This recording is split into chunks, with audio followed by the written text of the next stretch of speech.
The emergency beacon screamed through space with a sound that made even the bravest aliens shake with fear. In the giant crystal chamber of the Galactic Council, hundreds of different alien species gathered around a glowing table that showed star maps and battle reports.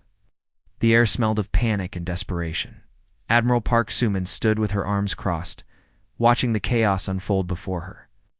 She was a short, tough woman with gray hair and scars on her hands from years of military service. Her dark eyes studied the holographic display that showed entire star systems going dark, one by one.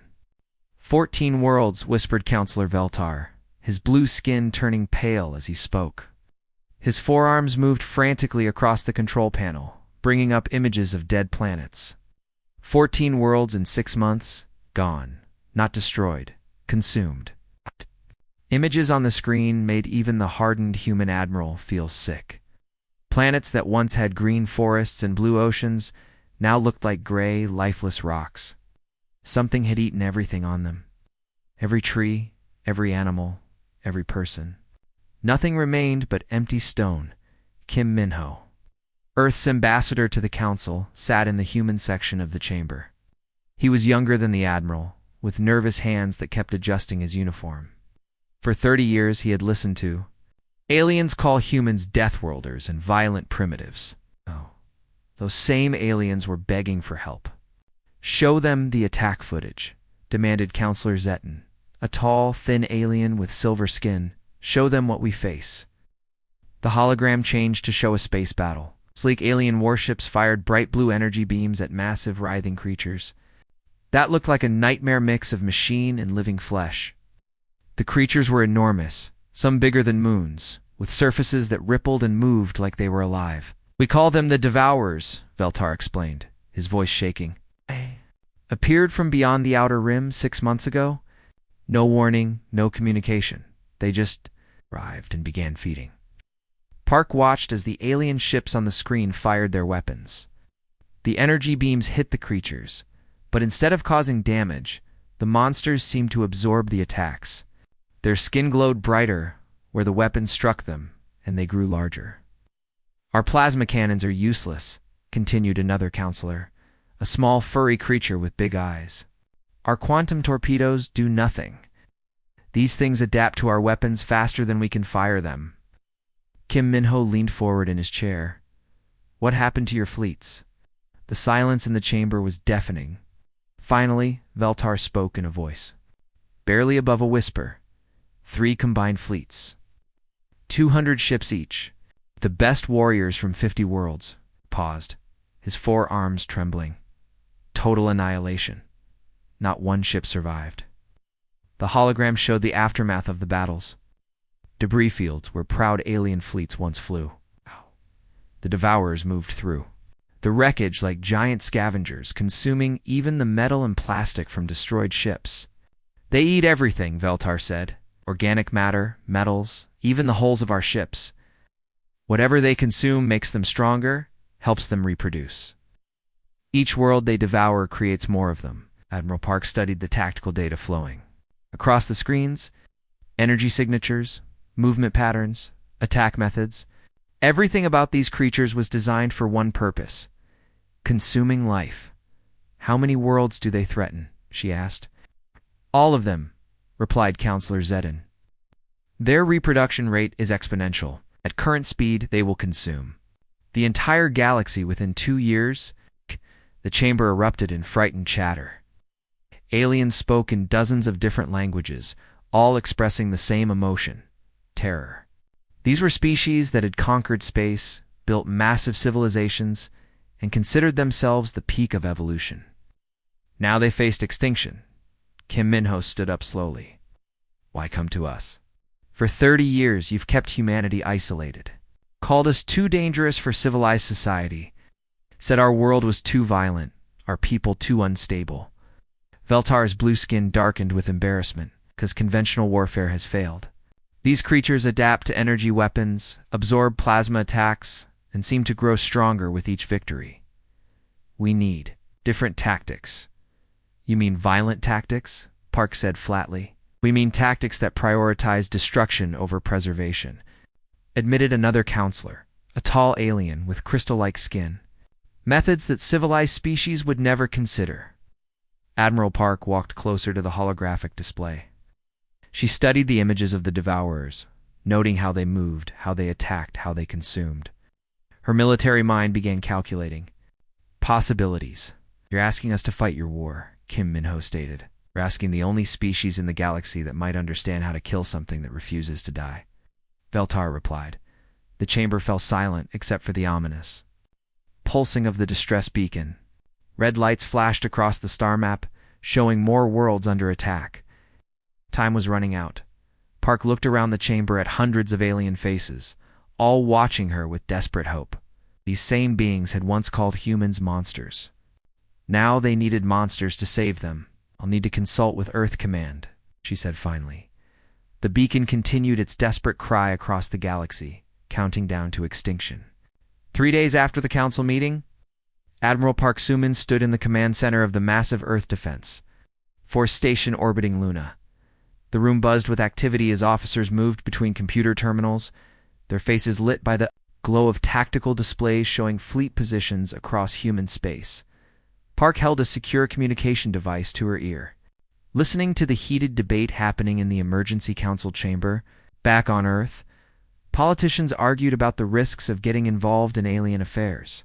Some wanted to help, others worried about making humanity a target. The vote is in, crackled the voice of General Han Woo-jin from Earth. Authorization approved by a margin of 3 votes. You have permission to deploy the 3rd Expeditionary Fleet. Park nodded grimly. The 3rd Fleet was not humanity's best or newest force. Those ships were kept close to Earth for protection. The 3rd Fleet consisted of older vessels with volunteer crews who understood they were expendable. Captain Lee Dongwook entered the command center, his uniform crisp despite the early hour. He commanded the destroyer Soul Thunder, one of the fastest ships in the fleet. Behind him walked Commander Yoon Ji-hai, a young woman who had graduated top of her class from the Naval Academy just 2 years ago. Admiral Lee said, saluting. The captains are ready for briefing. Park activated the holographic display that dominated the center of the room. Images of the 3rd Expeditionary Fleet appeared floating in the air. 12 heavy cruisers, their hulls scarred from training exercises and patrol missions. 48 destroyers, smaller but faster than their larger cousins. 6 carrier groups loaded with fighter squadrons and bomber wings. These are not parade ships, Park announced to the assembled officers. They're working vessels, battle-tested, crew-proven, and expendable. Just like us. The officers stood in silence, studying the fleet roster. Many of them had served together for years. They knew each other's families, had shared drinks after difficult missions, had trained for a war they hoped would never come. Commander Yoon raised her hand. Admiral, our intelligence reports suggest these Devourers adapt to energy-based weapons. Standard galactic doctrine relies heavily on plasma cannons and laser arrays. What makes Command think we'll be more effective? Park's expression grew cold. Because we don't follow standard galactic doctrine, Commander. While the aliens spent centuries perfecting energy weapons, we kept developing projectile systems, yet chemical explosives, and kinetic kill vehicles. The galaxy calls these weapons primitive and barbaric. Are they wrong? Asked Captain Choi Seung-min, commander of the heavy cruiser Busan Defender. Probably not, Park replied with a harsh smile. But primitive and barbaric might be exactly what we need. She changed the holographic display to show weapon specifications. Railguns that could fire metal slugs at incredible speeds. Nuclear warheads banned by every galactic treaty. Chemical weapons designed to break down organic matter at the molecular level. Alien fleets failed because they fought like civilized beings, Park continued. They followed rules of engagement, tried to minimize casualties, used clean weapons that wouldn't cause environmental damage. These Devourers don't understand civilization. They only understand consumption. Lieutenant Colonel Kang Haijin, leader of the fighter squadrons, studied the tactical data with growing understanding. You're saying we fight dirty. I'm saying we fight to win, Park corrected. The difference is that we're willing to sacrifice ourselves to protect others. The galaxy has never seen warfare conducted by a species that puts survival of the many above survival of the few. The room fell quiet as the officers absorbed this information. They were being asked to throw away everything they had learned about modern warfare and return to the brutal tactics of their ancestors. Captain Lee looked at the fleet roster again. How many volunteers do we have? Every crew member requested transfer to this mission, replied Commander Yang Yunsu, Park's second in command. We had to turn away twice as many applicants as we could accommodate. This surprised many of the officers. Humans had a reputation for being cautious about alien affairs. Most preferred to stay close to Earth and avoid galactic politics. Why? Asked Commander Yoon. Park activated a new display showing the latest intelligence reports from the Devourer-occupied systems. Images of dead worlds, consumed populations, and growing enemy forces filled the air. Because every simulation shows the same result, Park said quietly. If these creatures finish consuming the Zelethi Empire, they'll have enough resources to reproduce exponentially. Within 18 months, they'll reach human space. Within 2 years, Earth will be under attack. The mathematics were simple and terrifying. The Devourers grew stronger with each world they consumed. Every delay made them more powerful and harder to stop. So we're not really helping the aliens, Captain Choi realized. We're defending Earth. We're buying time, Park confirmed. Time. For our scientists to study these creatures. It's time for our engineers to develop better weapons. Time for our diplomats to build alliances. Commander Yang activated the fleet communication system. All ships. This is Admiral Park. We launch in 18 hours. Full combat loadout, maximum crew complement. Some of you may not be coming home, she paused, looking around the room at the faces of officers who had volunteered to risk everything for a galaxy that had never fully accepted them. But if we fail here, there won't be a home to return to. The fleet began preparing for departure. Carrying weapons and tactics the civilized galaxy had never seen deployed in anger. The human fleet dropped out of hyperspace at the edge of the Zelethi system and immediately faced a sight that would haunt their dreams forever. Captain Choi Seung-min gripped the arms of his command chair aboard the Busan Defender as the main view screen showed them what remained of a once thriving star system. Massive creatures floated through space like living nightmares. Each one was the size of a small moon, with surfaces that rippled and pulsed like diseased flesh. Metal and organic material grew together in twisted patterns across their hulls, creating structures that hurt to look at. These were the Devourers, and they were feeding.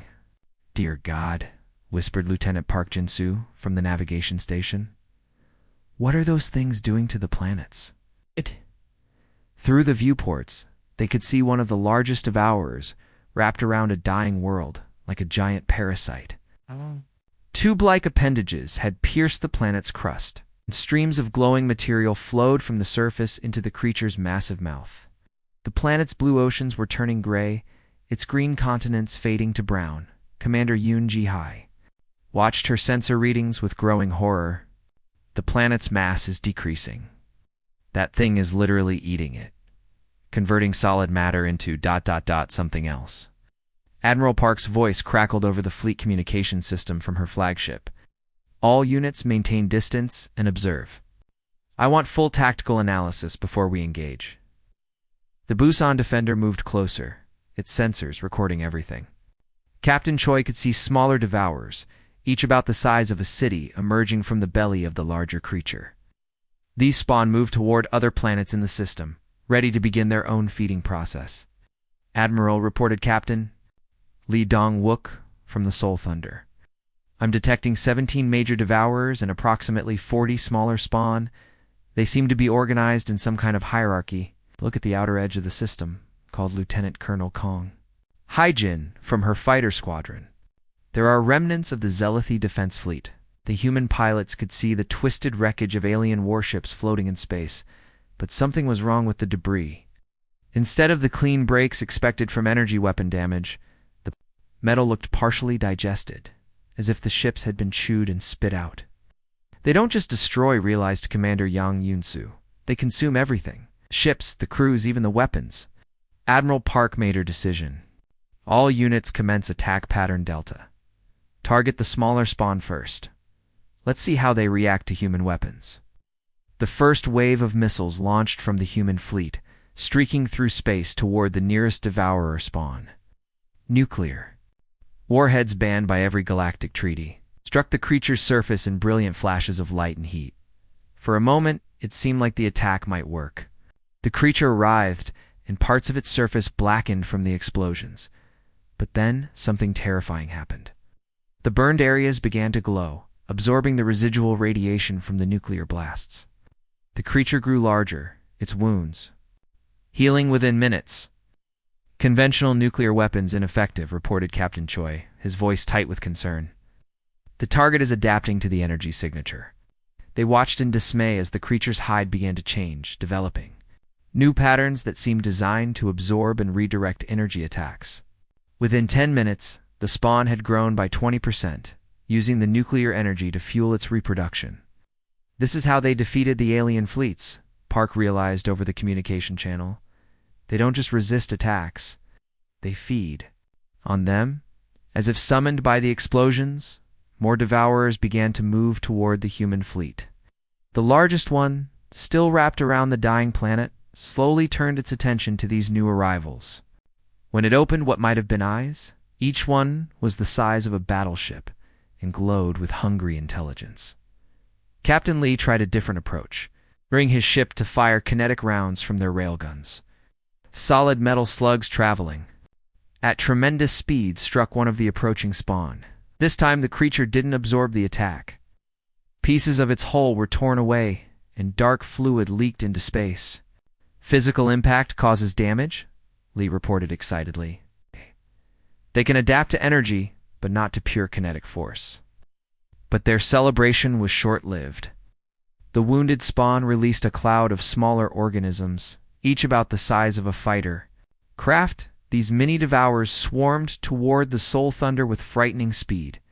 Evasive maneuvers, Lee shouted, as his ship twisted through space, trying to avoid the pursuing swarm. The small creatures attached themselves to his hull and began eating through the armor plating. Lieutenant Colonel Kang launched her fighter squadron to help. But the pilots quickly discovered that their energy weapons were useless against the mini-devourers. The creatures absorbed laser fire and grew stronger, just like their larger cousins. They're learning, Admiral Park observed grimly. Each attack teaches them how to defend against the next one. The tactical situation deteriorated rapidly. More spawn were approaching from across the system, drawn by the sounds of battle. The largest devourers began to move faster, leaving their feeding grounds to investigate these new potential meals. All ships fall back to Formation 7, Admiral Park commanded. Time to show these things why Earth is considered a death world. The human fleet began to spread out in a pattern that would have confused any civilized military observer. Instead of maintaining defensive formations, they scattered in seemingly random directions. But the experienced officers understood what their admiral had in mind. They were about to fight like humans, not like the civilized galaxy expected them to. Admiral Park's voice cut through the chaos on all communication channels. All ships, authorization code Omega-7. Release all safety protocols. Deploy the kinetic kill vehicles. Captain Onbora stood on the bridge of the Daegu Hammer, watching as her crew prepared for something no civilized military would ever attempt. The heavy cruiser had been retrofitted with a reinforced bow designed for one purpose: ramming enemy ships at maximum speed. "Ma'am," called her weapons officer, Lieutenant Kim Tae-sung, "all nuclear safeties are disabled.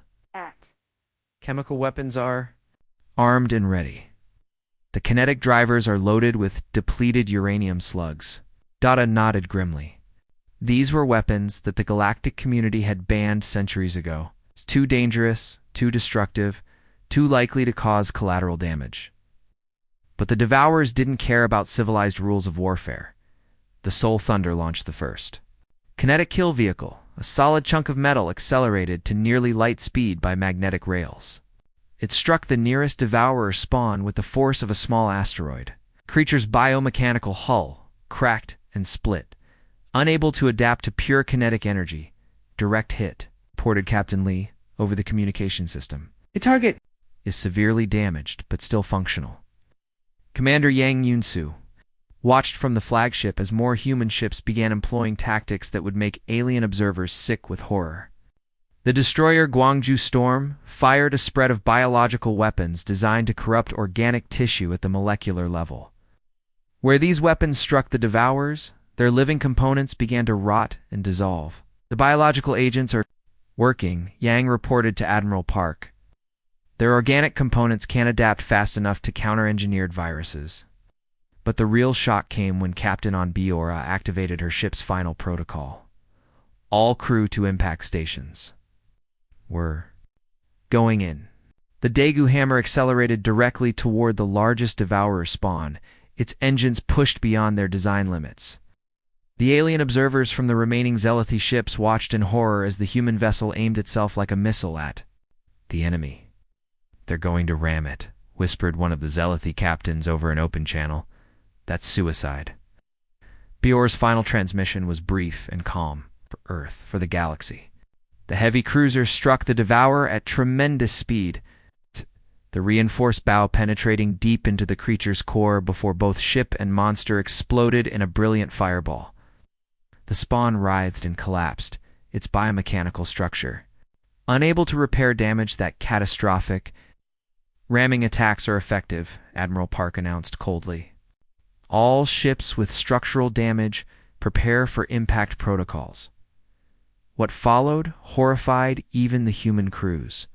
Captain Song Mikyong, whose destroyer had been badly damaged by many Devourers, volunteered for the next ramming attack.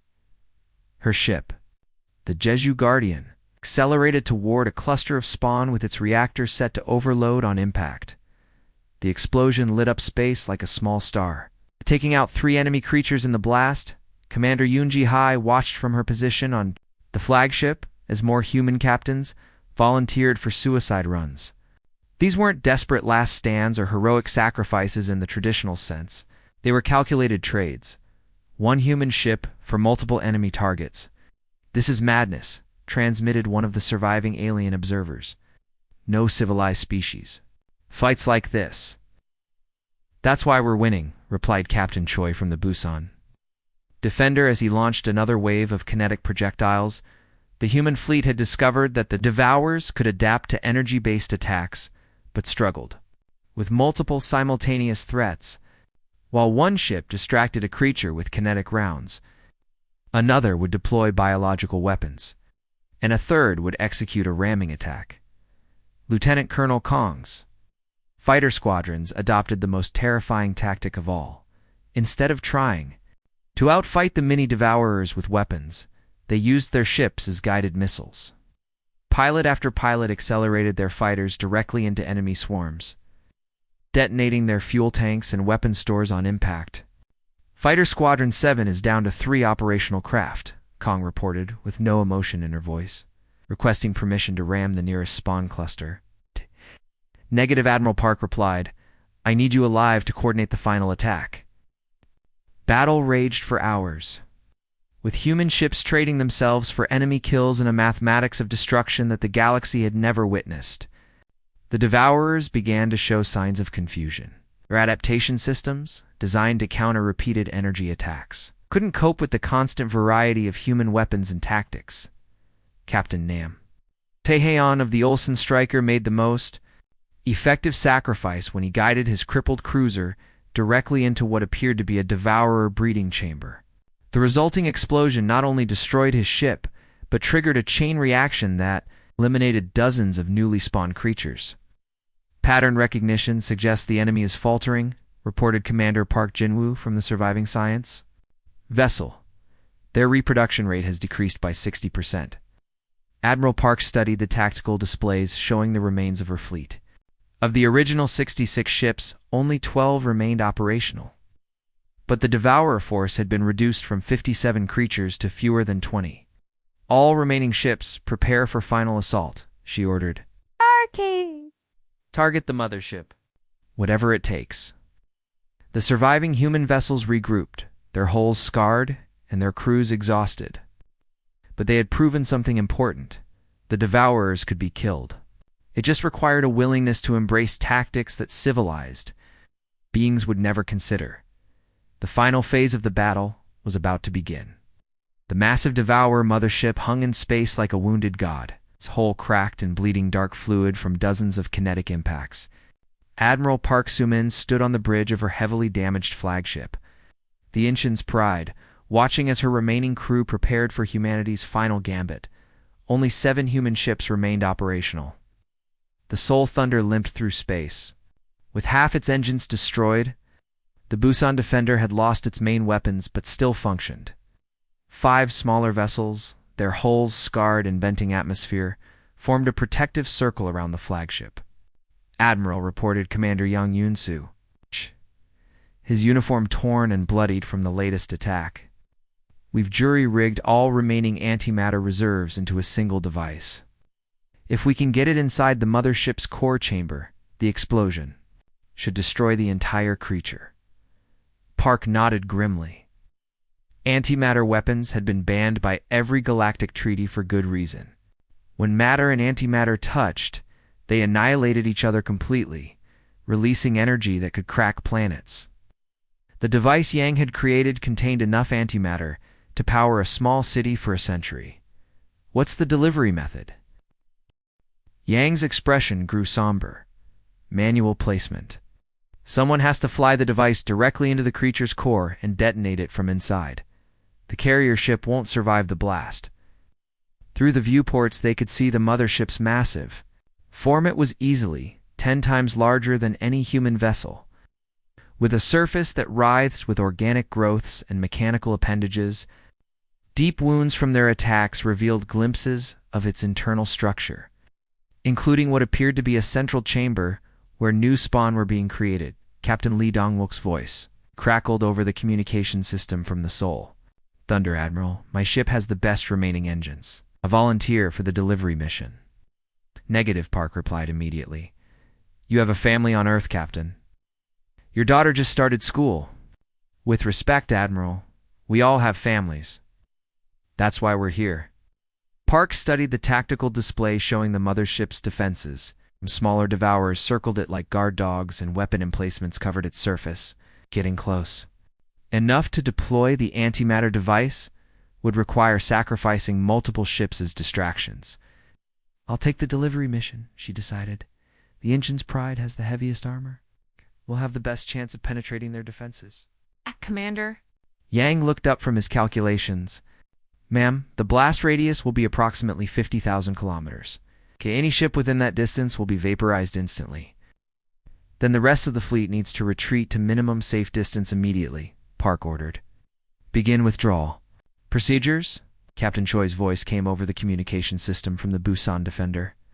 Admiral, we didn't come this far to abandon you now. My ship will provide escort. That's an order, Captain. Fall back with the others. For the next hour, the remaining human ships made their preparations. The Seoul Thunder and 4 other vessels began their retreat, moving to a position where they could observe the final attack but survive the explosion. The Busan Defender stubbornly remained nearby, its captain refusing to abandon his admiral. The antimatter device is ready, Yang reported. Detonation timer is set for manual activation. Once we're inside the creature's core, you'll have 30 seconds to trigger the blast. Park activated the ship-wide communication system. All hands, this is the Admiral. In 10 minutes, we'll penetrate the enemy mothership and deploy our final weapon. This mission will not have survivors. Anyone who wishes to transfer to the Busan Defender has 5 minutes to reach the shuttle bay. She waited, expecting to see crew members rushing for the escape pods. Instead, her officers remained at their stations, calmly performing their duties. Lieutenant Kim Tae-soon checked his weapons one last time. Navigator, Park. Jinsu plotted the optimal approach vector. Engineer Han So-young monitored the overloaded engines. No one's leaving, Yang observed, with a mixture of pride and sadness. Then we finish this together, Park replied. The Incheon's pride began its final approach toward the mothership. The creature's defenses opened fire immediately, energy beams and projectile weapons filling space with deadly light. The flagship's shields flared and failed, but the armored hull held together. Penetrating outer defense layer, reported the navigator as they flew through a storm of enemy fire. Multiple hull breaches on decks 4 through 7. The ship shuddered as they entered the mothership's gravitational field. Through the viewports, they could see the creature's interior structure rushing past them. Organic tunnels pulsed with alien life and mechanical systems hummed with unknown purposes. Their park pointed at a massive chamber deep within the mothership, the core. That's where they create new spawn. The Ancient's pride dove deeper into the creature's body, its hull scraping against organic growths and metal protrusions. Emergency lights flashed as systems failed one by one, but the ship continued forward. Antimatter devices armed, Yang announced, approaching optimal detonation point. Park looked around the bridge at her crew. These people had volunteered to die for a galaxy that had never fully accepted them. They were about to save countless worlds that most humans had never even seen. For humanity, she whispered, and triggered the detonation sequence. The explosion that followed lit up the entire star system. When the light faded, nothing remained of either the mothership or the brave crew that had destroyed it.